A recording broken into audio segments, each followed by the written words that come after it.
শিবদাসপুর থানার অন্তর্গত আতিসারা গ্রামের সামান্য আম কুড়াতে যাওয়ার অপরাধে আমবাগানের মালিকের হাতে খুন হতে হয় 17 বছরের কিশোর সুদীপ্ত পণ্ডিতকে। এই ঘটনায় এলাকায় নেমে এসেছে শোকের ছায়া। অন্যদিকে অভিযুক্ত ফুরহাত মণ্ডলকে গ্রেপ্তার করেছে শিবদাসপুর থানার পুলিশ। তার পাশাপাশি আজ মৃত কিশোরের মামা বাড়িতে ওই আতিসারা গ্রামে যান ব্যারাকপুরের সাংসদ পার্থ ভৌমিক। তার সঙ্গে উপস্থিত ছিলেন নৈহাটি বিধায়ক সনদ দে। তারা মৃত কিশোরের পরিবারের সাথে কথাবার্তা বলেন এবং তাদের পরিবারের পাশে সবসময় থাকার আশ্বাস দেন এবং অভিযুক্তর কঠোর শাস্তির দাবিও জানান তিনি। Bureau report, Jazba 24 Bangla. আমার সন্তানকে ফিরে পাবো না, কিন্তু ওর কঠিনতম তো শাস্তি চাই, ওর ফাঁসি চাই। আজকে এমপি এসেছিল, সংসদ এসছে, আমাদের এমএলএ এসছে,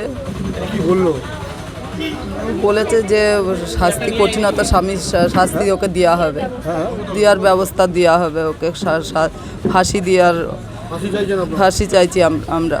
আমার ছেলেকে তো আমি আর কোনো দিন ফিরে পাবো না, মাথা ঠুকলেও তো ফিরে পাবো না। দুই ছেলে, যে মারা গেছে ও ছোট।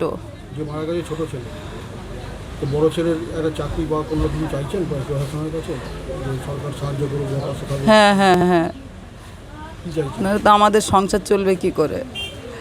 ওর বাবাকে হারিয়েছি অনেক ছোটোবেলায়, ওদের তখন ছোট ছেলে তখন 1.5 বছর বয়স। মামা বাড়িতে এসে এইভাবে একটা আম তো গাছে পড়ে থাকে, গাছের ফল, এইভাবে একটা আমের জন্য এইভাবে প্রাণের ওই মামার বাড়ি খুব কমই আসে, এই শুধু বড় মামার কাজ বলে ও এসে অন্যবার আসতে চায় না। এই বাড়ি ও আমার আগে ও চলে এসে তামিলনাড়ুর থেকে এসেছে, বলে আমি মামার কাজে যাব। ও আমার আগে এখানে চলে এসেছে। কিছু করতো না, ও তামিলনাড়ুতে গেছিলো কাজে, ওখানে অতিরিক্ত গরম বলে চলে এসেছে। মামার খবর শুনেই ও আর থাকেনি, চলে এসেছে। আমি মা। না না, নৃশংস ঘটনা, একদম দোষীদের, যে দোষী তার চরমতম শাস্তি চাই, এবং তার জন্য যা যা করার পুলিশ প্রশাসন পুরোটাই করবে। আমি পরিবারের পাশে থাকবো, একদম পরিবারের পাশে থাকবো, এটুকু বলতে পারি। পরিবারের পাশে থাকবো, আমাদের কাজই হচ্ছে সবার মানুষের পাশে থাকা। পরিবারে কাউকে চাকরি? না না না, বললাম তো পরিবারের পাশে থাকবো। যদি কোনো চাকরি বাকরি হয় আপনি তো খুশি হবেন, ভাইয়ের মৃত্যুর পাশ দিয়েও আপনি?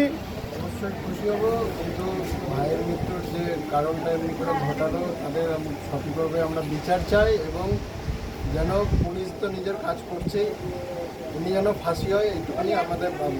যে মেরেছে ওনার যেন ফাঁসি হয়।